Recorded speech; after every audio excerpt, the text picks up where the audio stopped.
안녕하세요. 따뜻한 복지사를 꿈꾸는 따복TV입니다. 제가 전에 올린 영상 댓글에서 많은 분들이 우리나라 부정수급자 진짜 많다. 싹 다 조사해야 한다. 수급자인데 외제차 끌고 다닌다. 수급자가 나보다 더 잘 산다. 라고 하시는 분 많았어요. 또 지난해 뉴스 기사를 보면 복지 서비스 공급자의 99%가 부정수급 있다고도 했죠.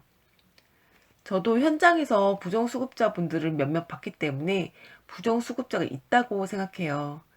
이걸 보는 많은 분들은 그럴 줄 알았다.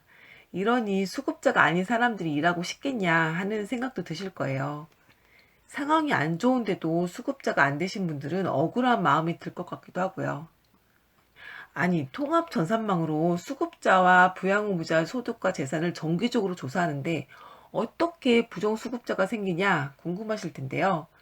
계좌이체가 아닌 현금으로 돈을 받고 소득 신고를 따로 안 한다든지, 부동산이나 자동차, 예적금을 다른 사람 명의로 해놓는다든지, 같이 살지만 혼인신고를 안 한다든지, 아니면 일부러 이혼한다든지 하는 방법으로 부정수급자가 돼요.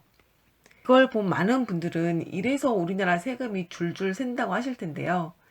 실제 작년 뉴스에서도 우리나라 부정수급액이 5년간 1,000억이 넘는다고 했어요.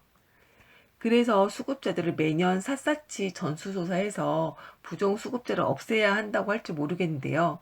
오늘은 이에 대한 제 생각을 말씀드릴게요. 재작년에 복지서비스 제공자를 대상으로 부정수급자가 얼마나 되는 것 같은지 물어본 조사가 있었는데요. 여기에서 58%는 부정수급자가 조금 있다, 33%는 많다, 8%는 매우 많다고 했어요. 1%는 없다고 했고요.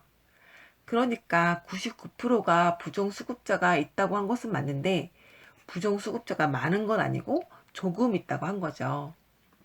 설문조사에서 대답하신 분들은 부정수급 중에 공공부조가 제일 심각한데 그 중에서도 생계급여가 제일 심각하다고 했어요. 그 다음 의료급여, 주거급여 순이죠. 2017년에 있었던 어금니 아빠 이영학 사건 기억나시죠? 이영학은 장애인으로 등록되어 있는 3인 가구의 기초생활 수급자였어요. 그런데 온갖 편법을 활용해서 기초수급비를 1억 이상 받았어요. 이걸 보고 많은 분들이 부정수급자를 철저하게 가려내야 한다면서 수급자들을 전수조사해야 한다고 했었고, 이런 여론 때문에 정부가 대대적으로 기초수급자를 전수조사했었어요. 물론 이렇게 샅샅이 조사하면 가짜 수급자를 걸러낼 수 있겠죠. 그런데 제가 이 과정을 현장에서 직접 보니 수급자분들이 겪는 스트레스가 엄청 크다는 것을 알 수 있었어요. 제가 경험했던 사례를 말씀드릴게요. 어느 날 어떤 수급자분이 자기에게 앞으로 후원금 주지 말라고 하시는 거예요. 그거 받았다가 수급자 탈락할 수도 있다고 하시면서요. 아니, 수급비가 모자라니까 후원금을 드리는 거다. 후원자님이 어르신께 후원금을 드리고 싶어 하는데 왜 그러시냐 하고 말씀드리니 시에서 이번에 수급자들 전수조사 하겠다고 연락이 왔다는 거예요. 수급자 모두를 조사한다고 하니까 혹시나 하는 마음 때문에 매일매일 너무 불안하다. 나 수급자 탈락하면 죽으란 말하고 똑같다. 생활이 아예 안 된다 하시면서 너무 힘들어하는 거예요. 그러면서 예전에 보험금 받은 것도 불안하고 복지관에서 받은 후원금도 불안하고 지난번에 오랜만에 큰맘 먹고 옷 한 벌 샀는데 그것도 무슨 돈으로 샀냐 물어볼까봐 걱정되고 계속 걱정하시더라고요. 수급자에서 탈락하면 끝이라는 생각에 큰 잘못을 하지 않았는데도 이렇게 불안해 하셨어요. 그러면서 안 그래도 힘든데 주위에서 수급자를 무슨 범죄자 취급하는 것 같아서 힘들다고 했어요.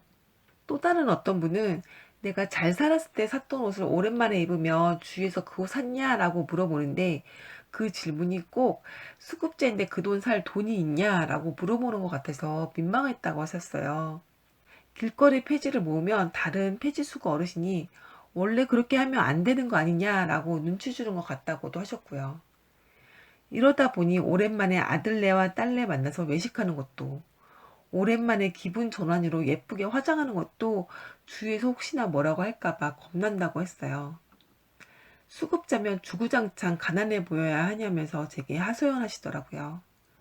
아무튼 정부가 부정수급자를 가려내겠다면서 수급자를 전수조사하면 수급자분들은 정부가 꼭 자신을 예비 범죄자, 도덕적 해이자로 취급하는 것처럼 느껴지고, 만약 혹시나 여기서 진짜 부정수급자인 것으로 결정나서 일방적으로 수급자에서 탈락되면 수급자분들은 너무나도 힘들어요.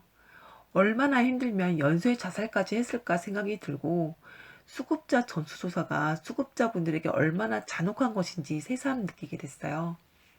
그래도 부정수급자 전수조사를 계속해야 한다. 얼마 전에도 소득과 재산을 숨긴 얌체 기초수급자가 723가구나 적발됐는데, 그런 건 빨리빨리 적발해야 부정수급자가 없어진다라고 하실 수도 있는데요. 기사 보면 여기 써진 723가구가 되게 크게 느껴지는데, 자세히 보니 4만 가구 중에 723가구가 적발된 거더라고요. 그럼 1.8% 정도 되는데요. 이 1.8%를 적발하기 위해서 나머지 98.2%의 수급자분들이 불안에 떨었던 거죠. 저는 이런 기사도 봤어요. 6년 전 기사이긴 하지만 이때는 부정수급자가 인원 기준 0.7%, 금액 기준 0.2%라고 했어요. 그런데 부정수급자가 누구인가 자세히 들여다보니 수급자가 작정해서 부정수급을 하는 것보다 요양병원 같은 데서 허위 수가, 과다 청구, 장기 입원을 유도하면서 생긴 것들이 많았다는 거예요. 또 담당 공무원이 잘못해서 수급비가 더 나간 경우도 있고요. 부정수급자라는 단어 어감이 수급자가 엄청난 잘못을 저지른 것 같은데 알고 보면 그렇지 않은 경우도 많다는 거예요. 병원에서 장기 입원해야 할 것 같아서 오랫동안 입원했다. 어느 순간 자녀 소득이 높아졌는데 난 그걸 모르고 수급비를 이전처럼 계속 받았다. 담당 공무원이 계산을 잘못해서 수급비가 많이 들어왔는데 난 수급비가 많이 들어온 줄 몰라서 그걸 신고하지 않고 계속 수급비를 받았다. 이러면 부정수급자가 되는 거죠. 그런데도 정부와 국민들은 책임을 모두 수급자 개인으로 돌리는 것 같아요. 그래도 소득이나 재산을 숨기는 건 아니라고 하실 텐데요. 이게 구조상 일부러 숨기기도 어려워요. 정부에서 2010년부터 통합 전산망을 사용하고 있는데 이걸로 수급자분의 소득과 재산을 1년에 2번 이상 확인하거든요. 요즘 같은 때에는 네트워크도 잘 돼 있어서 조사하면 다 나와요. 그런데도 만약 소득과 재산을 숨긴다 하면 어떻게 하나요? 저는 이게 올바른 방법은 아니지만 수급자분이 설령 소득과 재산을 숨겼다고 하더라도 수급비가 얼마나 적으면 그럴까 하는 생각이 들어요.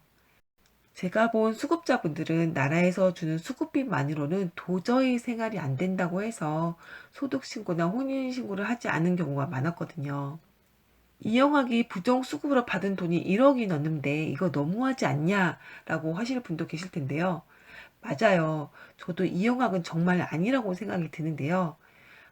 아주 만약에 이영학이 자신이 말한 것처럼 진짜 어려운 수급자였다면 13년간 수급비 1억 받은 것이 많은 건가 하는 생각도 들어요. 13년간 1억이면 한 달에 100만 원 정도밖에 안 되는 돈인데 이게 3명이 한 달 동안 충분하게 살 수 있는 돈일까요? 내년에 생계급여 수급비가 1인 가구의 경우 최대 54만 원이라고 나왔어요. 주거급여까지 받는다고 했을 때 가장 많이 받을 수 있는 금액이 85만 원인데요. 이것 가지고 집세 내고 공과금 내고 생활 필수품 사고 하면 뭐가 남나요? 진짜 끼케야 10만 원에서 15만 원 남을 텐데 이것 가지고 어떻게 한 달을 사나요? 요즘 배추 한 포기에 10,000원이 넘던데요. 적은 금액이지만 수급자분들은 이거라도 받아야 생활할 수 있기 때문에 자신의 어려운 형편 다 말해야 하지, 그걸 증빙할 서류 떼와야지, 주위 사람들 감시받아야 하지, 예비 범죄자 취급받지. 정말 힘들 것 같아요. 가난이 죄도 아닌데 말이죠. 제가 아까 영상 초반에 복지서비스 공급자 설문조사 결과 말씀드렸었죠. 99%가 부정수급자가 있다고 했었는데요. 같은 조사에서 99%가 복지제도에서 사각지대가 존재한다고 했어요. 그러니까 이런 수급비마저도 못 받는 사각지대가 있고 이 제도 자체를 몰라서 못 받는 분들도 계시다는 거예요. 저도 이 부분은 100% 공감하는데요. 전 부정수급자 1%를 적발하기 위해서 전수조사를 하기보다 이 사각지대를 없앨 수 있도록 제도를 좀 더 완화해 주는 것이 필요하다고 생각해요. 또 지금 당장 사는 것이 바빠서 수급제도를 모를 수도 있고, 이런 제도가 있을 거라고 생각 자체를 못 하셔서 모르실 수도 있고, 특히 연세가 많은 분들 같은 경우에는 정보에 취약해서 모르실 수도 있는데요. 지금의 수급제도는 자기가 신청해야 받을 수 있기 때문에 신청하지 않으면 자기 책임이에요. 그러니까 한계가 있죠. 그래서 저는 어떤 분이 많이 어렵다 하면 국가에서 알아서 먼저 도와주는 게 필요한 것 같아요. 수급자에서 탈락했다던가 공과금을 체납했다던가 실직했다던가 하는 가정은 국가가 우선 관리해서 개인이 찾아오기 전에 먼저 찾아갔으면 좋겠는데, 이거는 지금도 정부에서 조금씩 이렇게 하고는 있거든요. 이걸 좀 더 적극적으로 하면 좋겠다는 생각이 들어요. 제가 아까 수급자 부정수급액이 5년 동안 1,000억 원이 된다고 했는데요. 전 부정수급자를 가려내는 행정비는 5년 동안 얼마나 들었는지가 궁금해요. 다른 예를 하나 들자면 지금 아동수당을 7세 이하 아동 100%에게 다 주지만 이 제도를 처음 시작한 2018년에는 하위 90%에게 줬거든요. 그러니까 상위 10% 빼고는 다 줬었는데, 이 상위 10%를 골라내는데 드는 행정비가 1년에 1,600억 원이었어요. 이걸 만약 5년간 했다고 하면 행정비만 8천억 원이나 드는 거였죠. 이걸 보면서 저는 수급자를 전수조사하는 행정비는 5년간 얼마나 들었을까 하는 생각이 들었어요. 만약 그 금액이 수급자들의 부정수급액 1,000억보다 많이 드는 것이었으면 배보다 배꼽이 더 큰 거 아닌가. 그렇다면 정말 벼룩 잡다가 초과상가 다 태우는 격이 아닌가 하는 생각도 들었어요. 그런 전 부정수급자를 어떻게 했으면 좋겠냐. 저는 수급자를 전수조사하기보다는 주위에 부정수급자가 있으면 주민이 신고하도록 하는 게 좋은 것 같아요. 복지로 사이트 가보면 부정수급자 신고할 수 있게 되어 있거든요. 만약 주위에 부정수급자가 있다고 하면 여기에다가 신청하시면 돼요. 오늘은 부정수급자에 대한 제 생각을 말씀드렸어요. 전 수급자를 전수조사해서 부정수급자를 색출하기보다는 수급제도 기준이 완화되었으면 좋겠어요. 그럼 오늘은 여기까지 할게요. 다음에 또 봐요.